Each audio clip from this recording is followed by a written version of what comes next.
دو محرم الحرام کو ابن زیاد ملعون نے جو خط امام حسین علیہ السلام کو لکھا تھا: اے حسین علیہ السلام، مجھے یزید ملعون کی طرف سے حکم ہے کہ آپ کو قتل کروں یا آپ بیعت کر لیں۔ خط پڑھتے ہی امام حسین علیہ السلام نے پھینک دیا اور فرمایا، اس قسم کا خط جواب کے قابل نہیں، البتہ لکھنے والا عذاب خدا کا مستحق ہے۔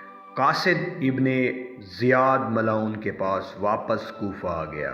قاصد نے جب ابن زیاد ملعون کو امام حسین علیہ السلام کا رویہ بتایا تو وہ آگ بگولا ہو گیا اور جامع مسجد کوفہ آ گیا، ممبر پر تقریر کی اور لوگوں کو امام حسین علیہ السلام کے ساتھ جنگ کے لیے آمادہ کیا، اور لوگ دنیا حاصل کرنے کے لیے امام حسین علیہ السلام کے قتل کے لیے تیار ہو گئے۔ ابن زیاد ملعون نے 3 محرم الحرام کو 10 علم 10 سرداروں کے نام مرتب کیے، جن کو وقتاً فوقتاً کربلا نواسہ رسول کے ساتھ جنگ کے لیے بھیجتا رہا۔ پہلا علم عمر بن سعد ملعون کا تھا، 4000 سوار دے کر کربلا کی طرف روانہ کیا۔ دوسرا علم عروت بن قیس لعین کا تھا، جس کا لشکر 2000 سوار کا تھا۔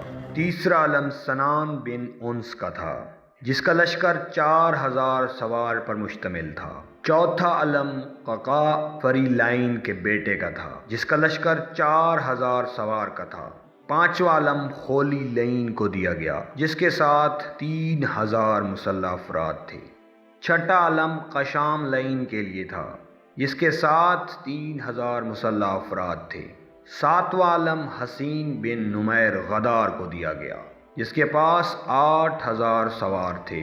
آٹھواں علم ابو قدار قبائلی کو دیا گیا، جس کے ساتھ 9000 سوار تھے۔ نواں علم عامر بن زریمہ لعین کو دیا گیا، اسے 6000 کے لشکر پر سرداری حاصل تھی۔ 10واں علم شبس بن ربا پلید کو دیا گیا اور اسے 10,000 کے لشکر کا سردار بنایا گیا۔